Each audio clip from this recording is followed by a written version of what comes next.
Muy buenos días a los radioescuchas que nos sintonizan en las frecuencias de Telemetro Radio, quienes nos ven por streaming a través de Metcon Go, en RPC Televisión, en señal de televisión abierta, y a quienes nos sintonizan en las plataformas de Telemetro Cuarto Poder en YouTube. Bienvenidos a la emisión de hoy, martes 13 de septiembre del año 2022. Muy bien, en el campo internacional tenemos que se ha confirmado el avance de las tropas ucranianas en lo que han denominado operación de relámpago, de recuperación de territorio que antes estaba controlado por las fuerzas rusas y que se han replegado y han ido dejando el territorio abandonado. Esto marca una nueva escalada en el conflicto Rusia-Ucrania y tiene realmente a analistas de todas partes del mundo haciendo conjeturas, especulaciones y esperando algún pronunciamiento por parte del presidente ruso Vladimir Putin. Hay quienes plantean su preocupación sobre la reacción de un Putin acorralado. Esperemos que no se produzca ninguna situación que tengamos todos que lamentar, porque recordemos que pues, Rusia es una potencia nuclear, al fin y al cabo. Muy bien, en el campo latinoamericano, en Brasil, las últimas encuestas confirman que sigue a la delantera de la preferencia en el voto el candidato opositor Luis Ignacio Lula da Silva. Plantea, según la encuesta de Datafola, un 45% de preferencia frente a un 36% del actual presidente Jair Bolsonaro. Recordemos que la primera vuelta de las elecciones en Brasil se dará el día 2 de octubre. De no lograrse la mayoría requerida, tendrían que ir a un balotaje. En la primera vuelta hay 6 candidatos participando, pero los dos principales son pues, el presidente en ejercicio Jair Bolsonaro y el contendiente del Partido de los Trabajadores, Luis Ignacio Lula da Silva, quien ya fue presidente de Brasil en 3 periodos consecutivos. Por el lado de Ecuador, tenemos que el presidente Guillermo Lasso ha sometido o va a someter a una consulta popular unos cambios en la constitución de la República del Ecuador.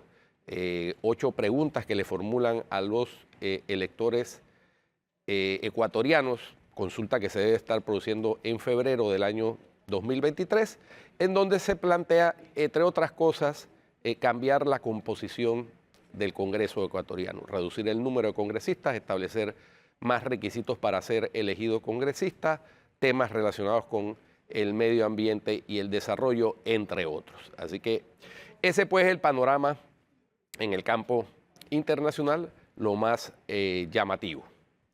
En el plano nacional tenemos que ayer, durante la presentación, o sustentación más bien, del presupuesto de la Universidad Nacional Autónoma de Chiriquí, UNACHI, el diputado Juan Diego Vázquez hizo lo que le corresponde hacer a diputados de oposición, es decir, cuestionar de manera respetuosa pero firme la sustentación por parte de la rectora, Etelvina Medianero de Bonagas, y además le cuestionó lo que ya ha sido publicado en diferentes medios de comunicación social, como en la UNACHI hay personas que están en la planilla como profesores a tiempo completo, pero desempeñan otras funciones a tiempo completo en el Estado panameño. Se mencionó al entonces secretario de Descentralización, se mencionó al gobernador de Chiriquí, y las respuestas de la rectora de la UNACHI fueron que ellos trabajan de lunes a domingo y en horas de la noche, y que por lo tanto, tratándose de clases virtuales, pues que hay la posibilidad de que la persona esté ocupada. Yo realmente no me explico cómo alguien puede estar a tiempo completo en 2 lugares al mismo tiempo. Es para mí un misterio, pero bueno, ayer el diputado Juan Diego Vázquez hizo lo que le corresponde hacer a todos los diputados, y ojalá los diputados de gobierno inclusive hicieran lo propio, porque esa es parte de la función fiscalizadora de la Asamblea Nacional. Entonces, un ganchito para el diputado Juan Diego Vázquez, quien nuevamente da el ejemplo de lo que debe hacer un diputado de la Asamblea.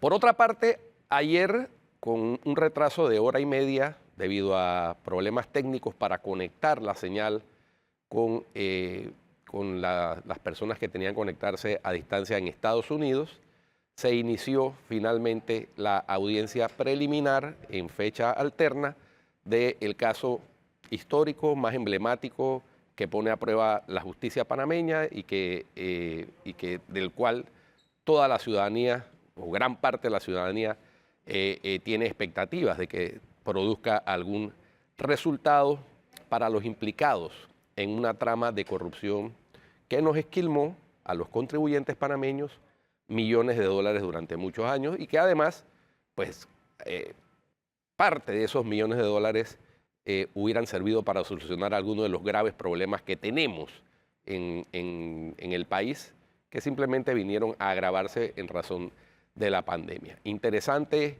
que se esté transmitiendo por televisión a través de las plataformas de internet, de YouTube, del órgano judicial, la audiencia, y se deja ver cómo la estrategia de la defensa de muchos de los defensores, específicamente de los defensores que hacen parte del equipo del expresidente Ricardo Martinelli, trataron de seguir dilatando el tiempo, trataron de impedir que se diera la audiencia. La jueza Valoisa Martínez se caracterizó también y resolvió todos los incidentes que le presentaron. 9 incidentes presentaron los abogados, incidentes que muchos de ellos ya habían sido objeto de respuesta judicial, incluso de la Corte Suprema de Justicia, como se dejó claramente establecido en la audiencia, en el primer día de audiencia ayer a tenor. Participación de la jueza Valoisa Martínez es importante destacarla porque demostró mucha entereza a la hora de llevar la audiencia, Guido. Por lo menos todas las iniciativas dilatorias por parte de los abogados defensores, ella le supo dar la vuelta y presentarlas de forma correcta dentro del proceso que se lleva adelante. Y esto, siendo muy objetivos en cuanto a su participación, fueron creo que 9 en total recursos que se presentaron con la intención, obviamente, de evitar que continuase esta audiencia preliminar. Pero independientemente de las posiciones de los abogados defensores y de las intenciones que pudieron tener, la jueza se mantuvo firme y la audiencia continúa hoy, lo que es un buen mensaje que se está enviando en cuanto a la importancia de terminar este periodo y de concluir con esta audiencia preliminar para el próximo 30 de septiembre. Creo que es importante destacar eso también con relación al rol que está jugando la jueza Martínez en este proceso, Guido. Ciertamente, Andrés Jiménez, llamó la atención, por lo menos a mí me llamó la atención, la presencia de un abogado querellante quien recibió poder del Ministerio de Seguridad para ser querellante, el doctor Carlos Muñoz Pope, un connotado penalista, profesor de varios de los abogados que estaban ahí, y aprovechó el doctor Pope para dictar lecciones ahí de derecho a varios de los que estaban cuestionando. Al lugar, porque se trata de una tema. Audiencia en el sistema penal inquisitivo, así que se sentía como pez en el agua. Sí. Ex magistrado Pope, ¿no? Así es. Muy interesante, curioso, digo ya, me llamó la atención que esté en representación del Ministerio de Seguridad como querellante. Pero bueno, el Estado puede participar ciertamente como querellante en un caso en donde la víctima de alguna u otra manera fue el Estado, porque Claro que sí. esos millones de dólares que se esquilmaron fueron de recursos públicos, casualmente a través de los sobreprecios establecidos en esas obras que se realizaron durante esos años y que terminaron pues llenando los bolsillos de algunos de los exfuncionarios que están sentados ahí, pero también de otras personas particulares vinculadas con algunos de esos exfuncionarios o que sirvieron de testaferros de esos exfuncionarios. Hay que también ver el alcance de lo que va a tener este caso de Brecht no solo para el periodo de esta audiencia preliminar, sino porque va a ser el tema obligado, a pesar de que vienen también otros casos de alto perfil, porque está Odebrecht ahora mismo en función, pero viene entrando también el caso New Business, en donde muchos de los que están sentados en el banquillo coincidentalmente también van a aparecer en el otro caso, Guido, ¿no? Sí, y después vendrá el Blue Apple. El Blue Apple. También, ¿no? Es que fue la danza de los millones, todas relacionadas pues con recursos públicos mal erogados, para no decir robados descaradamente de los fondos públicos. Recursos que se pudieran haber utilizado para resolver, reitero, los múltiples problemas que tenemos en Panamá. El principio de especialidad también estuvo sobre la mesa, pero creo que ya es prueba superada, me parece, después de lo que ayer vi en la audiencia, ¿no? Sí, es que ya la Corte se había pronunciado. Entonces, cuando el más alto Tribunal de Justicia de la República se pronuncia, eso es una sentencia, de acuerdo con los constitucionalistas, de carácter definitivo, ¿no? Entonces, lo único que quedaría sería la instancia internacional, en tal caso de que alguien considere que esa decisión viola derechos fundamentales. Pero ojo, porque incluso si se fuese a la instancia internacional, también el gobierno de los Estados Unidos se pronunció, Departamento de Justicia. O sea, ahí hay una carta inclusive que sustenta esa opinión de parte del Estado norteamericano. De igual forma también en la audiencia quedó claro esa protección temporal que tiene en todo caso el señalado para recibir el beneficio del principio de especialidad. Una protección temporal que ya fue agotada con el caso Pinchazos específicamente y se dijo muy claramente ayer en la audiencia también. Ciertamente, así que bueno, hay que seguir dándole el seguimiento, valga la redundancia, a este caso. Esto va a ser 2 semanas que vamos a tener esta audiencia. Ya tenemos la experiencia en el caso Pinchazos, recuerda que se volvió un poquito tedioso cuando se desarrollaba en la Corte Suprema de Justicia, porque ya cuando se trata de la lectura de piezas procesales y demás, ya eso al que no es abogado realmente poco le... Yo diría que día clave en este tipo de audiencias, el primer día y quizás el segundo, sobre todo por la cantidad de recursos que se presentan, la posibilidad de una suspensión, pero viendo ayer la forma en que el caso avanzó, viendo la entereza de parte de la jueza, que inclusive le aclaró a los abogados, por si acaso alguno no sabía que era imposible hablar con ella, ¿no? O sea, ¿por qué estaban pidiendo hablar con la jueza sabiendo que la ley no se lo permite? Ella se tomó el tiempo y la dedicación para explicarle a aquellos que estaban pidiendo conversar con ella que no se podía hablar con ella. Así es. Yo creo que fue muy claro el planteamiento de la jueza. Así está establecido en el Código Judicial. Bueno, fue parte de la docencia que también, no solo el doctor Carlos Muñoz Pope, sino también la jueza Valoisa Martínez desplegaron ayer en esa importante y emblemática primer día de audiencia. Por eso, fue importante el día de ayer, el día de hoy, quizás por la lectura de la vista fiscal, de allí va a seguir desarrollándose el caso, y el otro día importante va a ser al final, el último día que se espera que sea el 30 de septiembre, y de ahí entonces el momento en que la jueza delibera y determina qué va a pasar, si hay llamamiento a juicio o no en este caso. Yo creo que esos son más o menos los tiempos esperados. En el medio va a haber, ahí es donde la gente se desconecta. Ahí es donde todo el mundo de repente, bueno, quizás pierde el hilo en algunas cosas, entra y sale de forma esporádica, pero importantísimo que la audiencia se esté transmitiendo. Nosotros vamos a seguir con la cobertura en RPC Televisión este día y de ahí entonces seguiremos en nuestras plataformas digitales para que usted también le dé seguimiento a esa audiencia que está siendo transmitida de forma abierta por el propio órgano judicial y pues todos los medios la estamos también retransmitiendo en nuestras diferentes plataformas, en nuestro caso en telemetro.com y también en Metcongo. Pero nos acompaña el presidente del Partido Panameñista, José Isabel Blandón. Guido, esta mañana está aquí con nosotros. Señor Blandón, y sí sería bueno su análisis acerca de cómo ve el caso de Brecht y cómo ha visto por lo menos lo que se ha dado hasta ahora. Creo que es un caso ejemplar que va a marcar un antes y un después.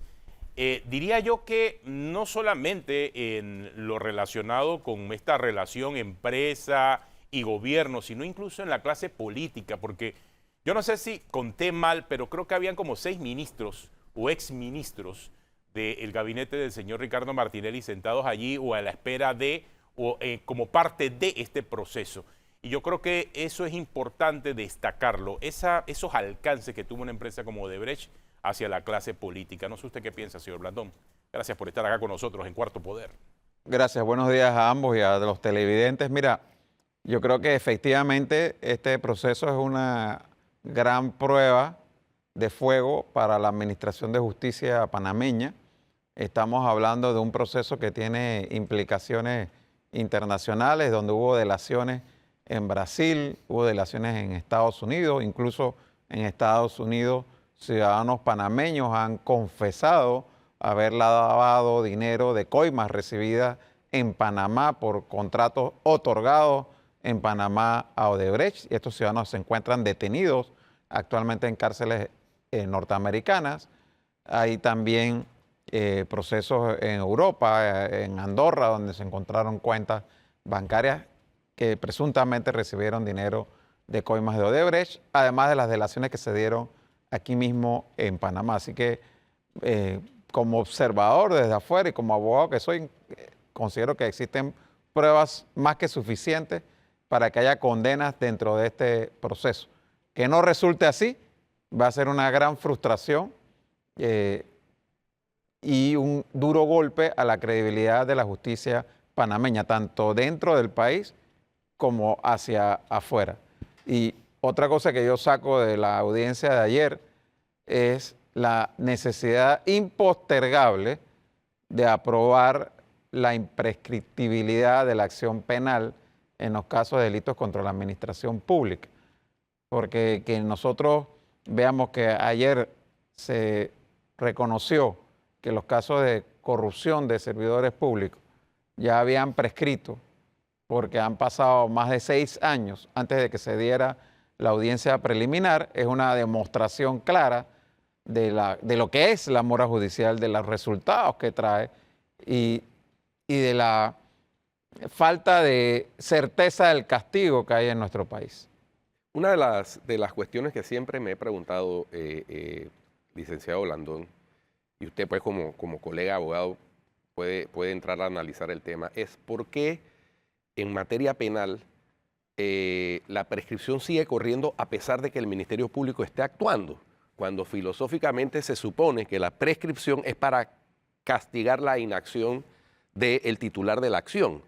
Entonces, en Panamá, la prescripción, el término de prescripción en materia penal sigue corriendo, aunque el Ministerio Público esté accionando. Eso a mí me parece una contradicción. Fíjese que en la jurisdicción de cuentas no opera así. La prescripción se interrumpe con el primer documento, la primera acción escrita del contralor o la contralora ordenando una auditoría, porque se hace el símil de que ahí se ejerció la acción de cuentas. Entonces se interrumpe el término de la prescripción. Yo creo que definitivamente, Guido, eso es algo que hay que cambiar, porque se está prestando para la impunidad y lo que terminan haciendo los abogados de la defensa en estos casos no es tratar de probar la inocencia de su cliente o de meritar las pruebas de la fiscalía, sino simple y sencillamente ganar tiempo.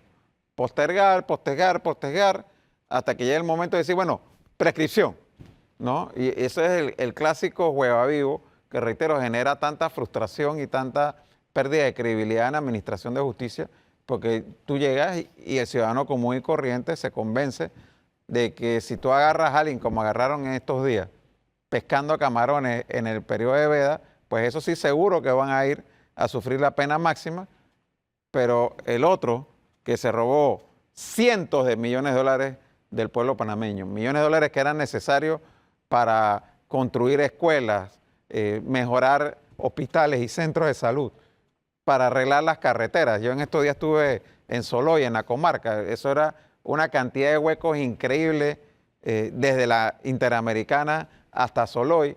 Y son dineros que pudieran bien resolver ese tipo de problemas, porque Panamá no es un país que es un país pobre. Panamá es un país que tiene un presupuesto bastante grande para la región. Digo, para que comparemos, El Salvador este año tuvo un presupuesto de 8.000 millones de dólares. 8.000 millones de dólares, con mucha más población que Panamá. Panamá este mismo año tuvo un presupuesto de 24.000 millones de dólares, 3 veces más que el presupuesto de El Salvador. Entonces nosotros deberíamos tener por lo menos 3 veces más obras, 3 veces mejores indicadores económicos y sociales que El Salvador, y no siempre ocurre así, precisamente por la corrupción. A pesar de que teníamos los recursos, a pesar de que esos recursos se buscaba optimizarlos y hacerlo de la mejor forma posible. Pero en el caso de Odebrecht, puntualmente, con contratos por más de 9.000 millones de dólares en los últimos 10 años, o por lo menos entre el 2010 y el año 2020, vimos reflejado claramente en lo que está en la lectura de la vista fiscal, lo que investiga el Ministerio Público, que muchos de esos proyectos que se hacían en Panamá tenían un alto componente de influencia, no solamente política, sino de influencia económica en beneficio de la empresa. Pero sí llama la atención, señor Blandón, que durante su administración usted también trabajó con Odebrecht. ¿Cómo entonces pudiese establecer la diferencia entre lo que pasó con esas personas que están sentadas en el banquillo de los acusados y lo que usted vivió en su experiencia con Odebrecht? Cuéntenos cómo fue ese transitar con esa Odebrecht que también realizó obras en su administración alcaldicia. Mira, Atenógenes, no es delito contratar con una empresa, llámese como se llame.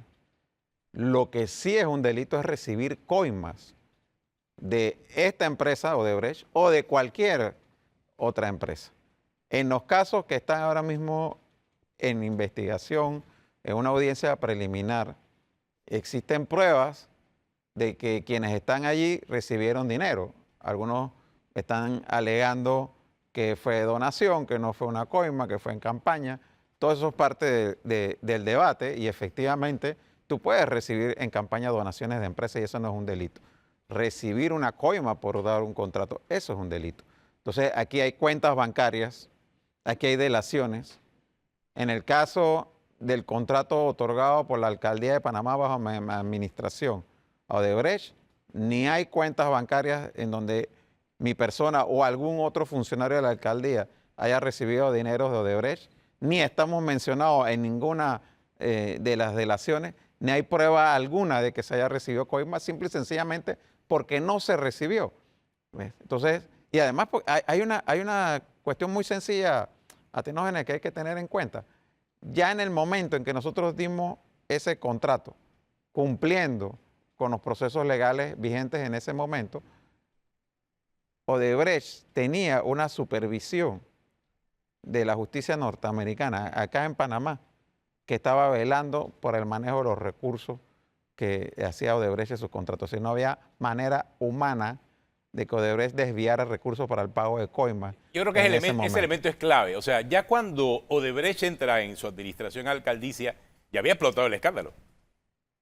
Yo creo que ya había explotado el escándalo. O sea, ya estaba en ese proceso. Estaba empezando. Objeto de una investigación en Estados Unidos. O sea, todos los reflectores estaban sobre Odebrecht. Entendamos que cuando se da el proceso en el cual estamos en medio de esta audiencia preliminar, todavía el escándalo no había explotado. O sea, estamos hablando de inicios de la década pasada, cuando Odebrecht se pintaba como una empresa, bueno, de mucho prestigio y que quería realmente cambiar la infraestructura de América Latina, llega a Panamá, aterriza aquí y cambia la vida de mucha gente, por lo que vimos ayer en la audiencia, porque todos los que estaban ahí sentados, de una forma u otra cambiaron su vida en función de lo que pasó con Odebrecht, ¿no? O sea, los tiempos son distintos, diría yo, ¿no? Sí, además Odebrecht, dentro de los acuerdos que logró, se comprometió a establecer un Consejo Global de Administración con personas de altísimo prestigio de diferentes partes del mundo, dentro del proceso de cambiar la praxis esa corrupta del Departamento de Operaciones Estructuradas y demás. Y entonces eso coincidió con la contratación que se hizo por parte del municipio de Panamá. De manera que, como anota el licenciado Blandón, era otras circunstancias para la misma empresa. Ahora, pero es interesante lo que plantea también el señor Blandón, porque se ha querido meter a todo el mundo en una misma bolsa. Y creo que ayer tú pusiste un tuit muy directo, Guido, en ese sentido. Y creo que se debe separar las realidades acerca de las personas que están sentadas hoy siendo señaladas por el Ministerio Público en una investigación y lo que realmente hacía la empresa en el país, porque son hechos distintos, Guido, ¿no? Sí, no, ciertamente. Es que vimos la estrategia coincidente entre varios de los abogados y voceros del señor Martinelli, tratando de encender el abanico y tratar de ensuciar a todo el mundo, como conversamos ayer con la exprocuradora, para tratar de diluir la responsabilidad porque cuando todos somos responsables de la corrupción, entonces los verdaderos responsables quedan diluidos. Y no hay tal cosa como esa. Aquí hay un ejemplo, ¿no? El municipio de Panamá contrató con Odebrecht, pero no hay ni un señalamiento de que esa contratación haya sido o haya estado teñida de irregularidad. Es que Bueno, además, aquí me aclaran, ¿no? Y es verdad lo que me está diciendo este televidente. El caso Lavallato comenzó en marzo del 2014 y ahí es donde explota, porque esto explota en Brasil. Y esto fue antes de las elecciones en las que Varela se convirtió en presidente y Blandón en alcalde. Yo creo que sí es cierto, es verdad. O sea, ya usted sabía, señor Blandón, cuando estaba contratando a Odebrecht, la bomba de tiempo que había en manos de Odebrecht en ese instante, ¿no? Obviamente. Odebrecht, por la legislación vigente en nuestro país, no estaba inhabilitada para contratar con el Estado. Aún hoy no lo está. ¿No? Eso es Claro, ya no se llama cambio, Odebrecht. eso es un cambio que debe hacerse en nuestra legislación para que quien contrata pueda decirle a una empresa que está bajo investigación o ha sido condenada en otra jurisdicción o en esta, decirle, usted no puede participar, usted está inhabilitado para participar. En el caso nuestro, ellos participaron y ganaron una licitación. Pero te reitero, otorgarle un contrato a una empresa no es un delito. Cualquiera que sea esa empresa. Recibir una coima por haber otorgado ese contrato, eso es lo que es un delito. Quien les habla aquí no recibió un real de coima de parte de Odebrecht, ni de donación, ni de ningún otro tipo. Por lo tanto, yo estoy aquí tranquilo y sin ninguna preocupación porque yo no estoy dentro de ese proceso. Ni mis hijos están detenidos, ni me encontraron una cuenta a mi nombre, ni encontraron que mujeres allegadas a mí, por decirlo de alguna forma, queridas, pues para decirlo en la manera panameña, también estaban ahora he recibiendo quedado con una dinero duda. de Odebrecht. ¿Usted fue investigado en el caso? No. ¿O sí? O sea, usted... Nosotros, en un momento dado, cuando estalla, porque una cosa es que en Brasil Ajá. haya empezado el lavallato, donde se vinculaba a varias empresas brasileñas sobre cosas en Brasil, ¿no? Porque decir que eso empezó en marzo de 2014, sí, en Brasil, donde habían otras empresas mencionadas. Cuando acá en Panamá eso ocurre, que es después de empezado el gobierno de Juan Carlos Varela, en ese momento, cuando se detiene a Marcelo Odebrecht, y Marcelo Odebrecht estuvo en Panamá para la Cumbre de las Américas. Sí, es que aquí Sí, me están, o sea, por eso quería la te iba a decir, precisión, sí, porque es que aquí me están escribiendo que el municipio contrata a Odebrecht con una semana de diferencia con la fecha del arresto de Marcelo Odebrecht. Hay que entender esos términos, ¿no? Sí. Específicamente, y esos Sí. tiempos. Reitero, Sí. la empresa como empresa no estaba inhabilitada en Panamá para hacer contratos. Porque si vamos a eso, otras empresas que habían participado en esa misma licitación tenían procesos pendientes en Colombia, ninguna de ellas estuvo inhabilitada para contratar, a pesar de los procesos que tenían en sus respectivos países, porque esa es la legislación vigente en Panamá en ese momento. Reitero, aquí el tema es que una cosa es contratar con una empresa y otra cosa es que te encuentren que tú recibiste dinero de esas empresas porque descubrieron cuentas a nombre tuyo, a nombre de familias tuyas, a nombre de tus queridas, que tenían dinero que venía de ¿Cómo fue esa Odebrecht. relación con Odebrecht en el municipio? ¿En qué sentido? O sea, en la comunicación, o sea, ¿cómo era esa relación que tenía el municipio de Panamá en su administración con Odebrecht? ¿Era Mira, directamente con el señor Ravelo? ¿Era directamente con alguno de los altos dignatarios de Odebrecht acá? ¿O ya en esa época no, estaba el señor Ravelo? ellos asignaron... ¿O usted no tenía nada que ver con Odebrecht? O sea, no había comunicación directa. No, nosotros en todos los contratos grandes que tuvo la alcaldía de Panamá de revitalización urbana, sea con Odebrecht, con CUSA, con MECO, o sea, Vía Argentina, Calle Uruguay, Vía España, Justo Resemena, nos reuníamos 2 veces a la semana con los responsables de los proyectos, yo directamente, para saber los avances de los proyectos, ¿no? Y realmente en lo que se refiere al proyecto que Odebrecht realizó con nosotros, se terminó en el tiempo previsto. ¿Era un contrato incluso, de 100 millones o cercano a los 100 millones, creo, no? Cercano a los 100 millones. Cercano a los 100 millones. Incluso quedó con dinero a favor de la alcaldía. O sea, no se pagó la totalidad del proyecto, quedó un remanente que se regresó a la alcaldía y se terminó satisfactoriamente. Aquí me preguntan, señor Blandón, pero este es panameñista. Le voy a preguntar, esta pregunta está buena. ¿Panameñista o ex panameñista? No, panameñista, dice. Pero panameñista no fuego amigo, a fuego amigo. Dice, ¿no le llamaba la atención que los proponentes tuvieran casos pendientes en Brasil, Colombia u otros países, refiriéndose a Odebrecht? Cuando usted recibe la noticia de que es Odebrecht la que va a encargarse de esa obra, una obra tan importante para su administración. Bueno, nuevamente, la otra empresa que llegó de segunda era una empresa colombiana que estaba siendo investigada en esos momentos en Colombia por haber sido parte del carrusel de la corrupción y que además había noticias que estaban saliendo que la empresa estaba por entrar en bancarrota. Pero nuevamente, nada impedía que esa empresa colombiana igualmente participara, que ese es parte del problema que hay en la legislación panameña, por eso nosotros tenemos el compromiso de que esa ley tiene que ser cambiada para inhabilitar empresas, sea como sea que se llame. Es que aquí el tema, reitero, no es Odebrecht. El tema aquí es que una empresa, cualquiera que ésta sea, del país que sea, se gane contratos en Panamá a punta de pagar coimas a los funcionarios encargados de otorgar esos contratos.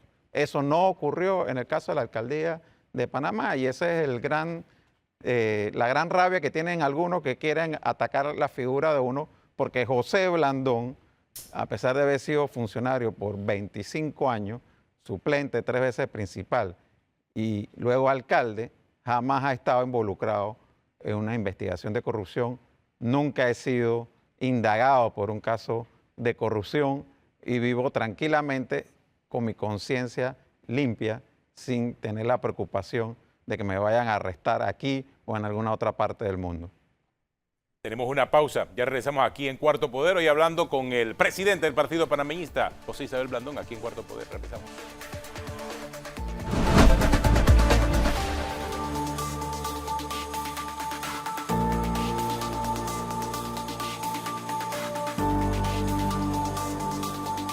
Recuerde que nosotros seguimos aquí en RPC, después de Cuarto Poder, transmitiendo este día, el segundo día de audiencia preliminar del caso Odebrecht. Ahí está Hugo Enrique Famanía, Viola Guevara en cobertura especial durante este día con el caso Odebrecht. Pero bueno, ya hablamos del caso Odebrecht con el señor Blandón y hablemos ahora un poco acerca de política, porque cuando estamos viendo los números del resumen de apoyo de firmas para precandidatos por la libre postulación, vemos que pues es liderado en este momento todavía por Zulay Rodríguez, que tiene 16.073 firmas. En segundo lugar, Francisco Paco Carreira, con 10.293. Y en un tercer lugar me llama la atención, Guido y señor Blandón, los que siguen, o sea, el tercero, cuarto y quinto, son de una forma u otra miembros del Partido Panameñista, aunque creo que 2 renunciaron, pero uno todavía se mantiene. Porque en ese orden está Melitón Arrocha, con 9.603, después Eduardo Antonio Quirós, con 9.065, y después Catherine Levy, con 6.158. Ya de ahí en adelante comienza a bajar la cantidad de firmas que tiene el resto de los interesados en ser candidatos a presidente por la libre postulación. Sí me llama la atención porque vemos que sea como sea, sí hay un interés de parte de esta figura, miembro del Partido Panameñista, entre la ciudadanía que le está dando la firma y su aceptación para ser candidatos presidenciales por la libre postulación. Recordemos que pasan solamente 3, o sea, los 3 que mayor cantidad de firmas tengan. Pero no sé qué piensa usted, señor Blandón, sobre estos resultados en cuanto a la cantidad de firmas. Bueno, lo primero es que firmas no son votos. En la elección pasada, el amigo Marco Ameglio, que había sido presidente del Partido Panameñista, decidió correr por la libre. Si mal no recuerdo, sacó cerca de 100.000 firmas, logró cerca de 100.000 firmas y estuvo como el 1% de los votos, ¿no?, en la elección. Así que eso, pues, habrá que ver al final del camino. Esto es hasta julio la recolección de firmas del otro año. Habrá que ver quiénes son los 3 que quedan con la mayor cantidad de firmas y ver cuántos votos sacarán en la elección del 2024. En lo personal, mi análisis es que las candidaturas por la libre postulación en esta elección que viene van a ser marginales, en el caso de las candidaturas presidenciales, porque esta elección se va a polarizar entre Martinelli o la figura que postule Martinelli y la alianza que le haga frente a Martinelli y que plantee una visión alternativa de país. Una alianza política que creo que ya ha ido tomando forma por unas reuniones que usted tuvo con otros miembros de partidos políticos, creo, ¿no? O sea, ¿a esa alianza se refiere, señor Blandón? Mira, la alianza se cerrará en agosto del próximo año cuando ya se conozcan los resultados de las elecciones primarias de cada partido. En ese momento habrá que sentarse, ver quiénes fueron los candidatos presidenciales electos en sus respectivas primarias y determinar la alianza que no solamente tenga la fuerza para ganar las elecciones, sino que además tenga una visión de país en la que todos podamos coincidir. Y en lo personal, para mí eso implica una propuesta muy específica de cómo sacar adelante el país de la situación complicada en la que vamos a tener en el 2024, con un país altamente endeudado y una caja del Seguro Social cuyo programa de invalidez, vejez y muerte va a entrar no quiere decir quiebra, porque al final no va a quebrar, porque el Estado va a tener que poner la plata, quiera o no quiera, pero que va a entrar en una situación en la que no va a poder pagar los compromisos de jubilación con los dineros que están entrando al programa IBM. En el escenario que plantea Blandón, polarizado entre dos fuerzas, no toma en cuenta usted al actual gobierno, al partido de gobierno, al PRD. Es decir, usted vislumbra que puede repetirse un escenario parecido al de la elección del 2014 o del 2009, en donde son las dos elecciones en las que el PRD quedó marginado de toda opción de triunfo, según extraigo de su yo estoy planteamiento. Convencido de que en esta elección que viene no solamente se va a mantener esa práctica que ya ha habido en Panamá de que los gobiernos no se reeligen, sino que además el PRD va a sufrir el peor resultado electoral de su historia como partido. Yo no veo al PRD siquiera llegando al 20% de los votos en la votación presidencial. Ellos se van a enfocar, a mi juicio, y es lo que está escuchando de ellos mismos, en la pelea por las diputaciones, las alcaldías y las juntas comunales, y lo que va a haber que estar velando muy de cerca, especialmente por parte del Tribunal Electoral, es que no se utilicen los recursos públicos para promover estas candidaturas. Y aquí hay algo que tenemos que denunciar, que es que ha estado llegando dinero de descentralización a las juntas comunales del PRD específicamente, en grandes cantidades, tanto para el Congreso del PRD a principios de este año como ahora. Dineros que nosotros presumimos que van a ser utilizados para lo que es el clientelismo político, cosa que no ocurrió en el gobierno pasado, porque los recursos que se dieron en el gobierno pasado a través de la descentralización fueron de manera equitativa para todas las juntas comunales, no importa cuál fuera el partido, pero ahora nosotros estamos viendo que tú tienes una junta comunal panameñista y una PRD al lado, y la del PRD está recibiendo transferencias de 50, 100 mil dólares, y a la del panameñista no le llega absolutamente un real. Y no solamente panameñista, CD, independiente, del partido que sea. Si no es PRD, no le están llegando transferencias. Si son PRD, te están llegando transferencias. O sea, ¿usted cree que al PRD le va a ir en esta elección como al panameñismo en la elección pasada? Cuidado que igual o peor. Sí, definitivamente. O sea, Pero, elecciones pasadas que debe aprender el PRD. Bueno, Sí, lo que pasa es que lamentablemente, mucha gente no aprende en cabeza ajena. Ajá. Sí, no, Tienen que pasar por el trauma ellos mismos para darse cuenta del error que están cometiendo. Y eso es lo que vemos ahora mismo, con el agravante, reitero, de que en esta situación de pandemia que sufrió el país, el PRD demostró una total incapacidad para enfrentar este tema, y lo que hizo fue aumentar el gasto de funcionamiento, aumentar la planilla, y cuando aquí se investigue lo que ocurrió con los bonos, las transferencias y las bolsas de comida, realmente va a ser un gran escándalo. La semana pasada planteábamos, a raíz de la muerte de un estudiante, de un niño cruzando un río, que se lo llevó la corriente y se ahogó, planteábamos que hay una indolencia por parte de ciertos funcionarios encargados, por ejemplo, de hacer los zarzos, los puentes en esos ríos, y que están las infraestructuras ahí en la Universidad Tecnológica de Panamá a la intemperie abandonadas. Y uno de los argumentos que se esbozaban era que ha habido problemas en la contratación de los helicópteros para llevar esos puentes a los lugares donde deben ser instalados. Sin embargo, eso contrasta, y lo traigo a colación, con la escena de un helicóptero del Senan llevando al vicepresidente a una reunión política de su partido en un área en donde los otros llegaron por carretera. Además, no era ni siquiera de difícil acceso. Entonces, ahí hay un tema, que entiendo que hay una denuncia puesta en la Fiscalía General Electoral, pero el fiscal no se ha pronunciado al respecto.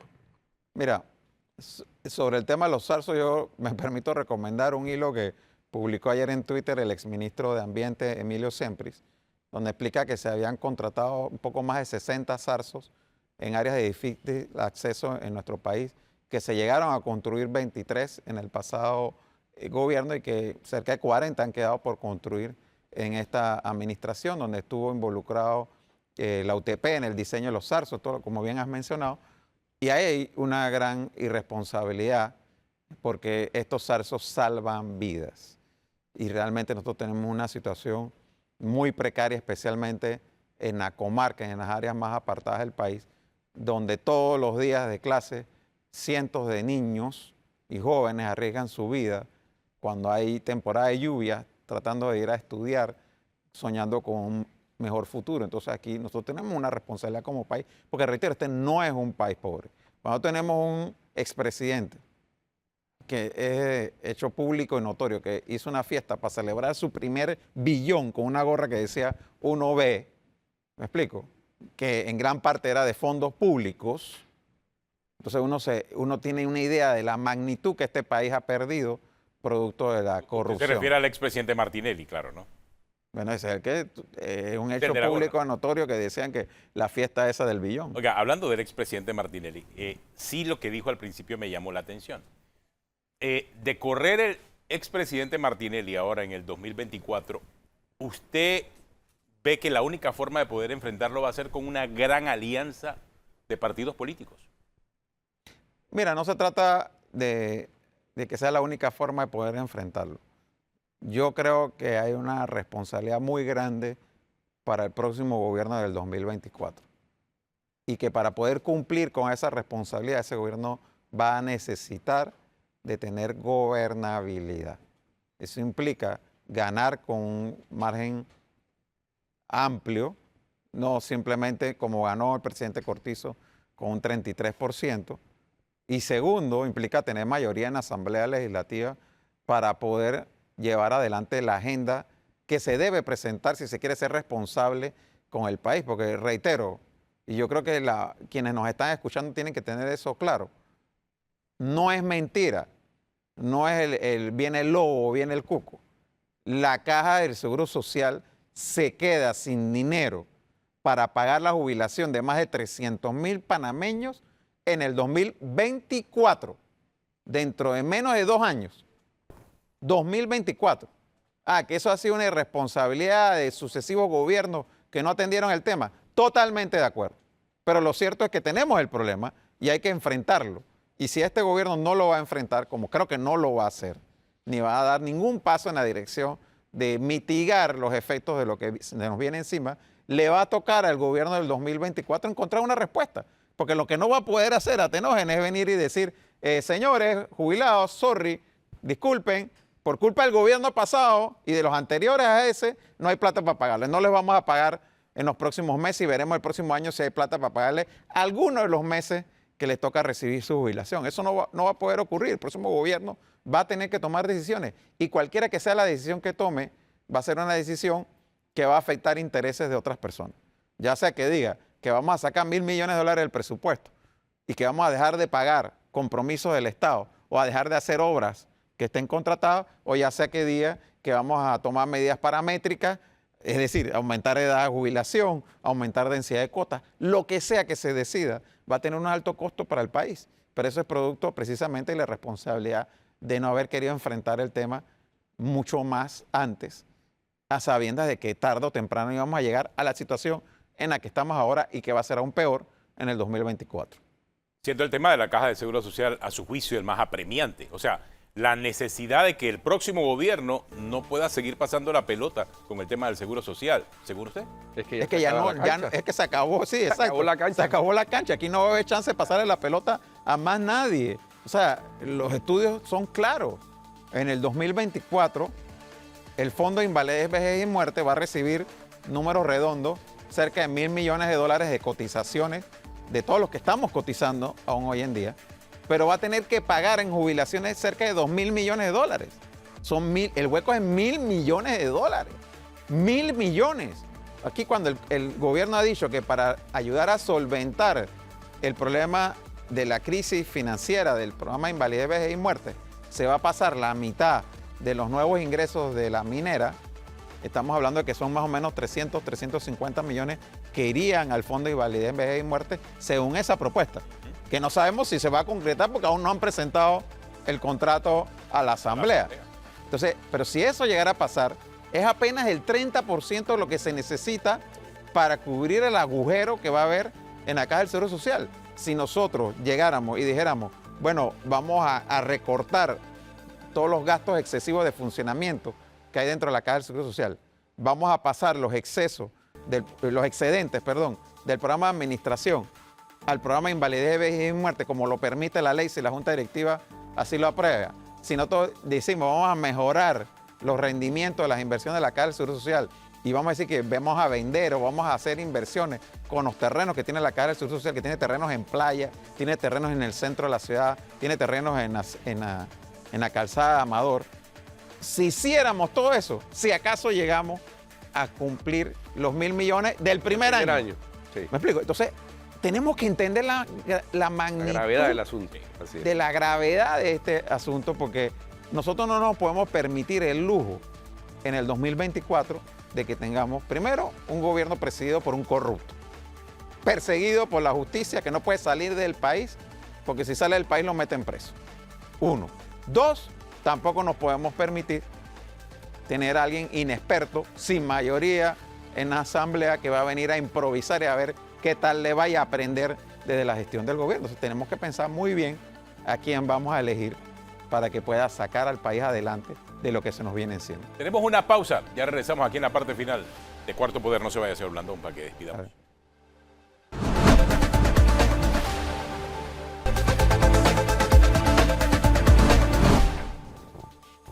Bueno, ya estamos acá en la parte final hoy del programa en compañía del señor José Isabel Blandón, presidente del Partido Panameñista. Hemos hablado un poco acerca de Odebrecht, hemos hablado acerca también de la política en general y las predicciones también del señor Blandón en este momento, ¿no?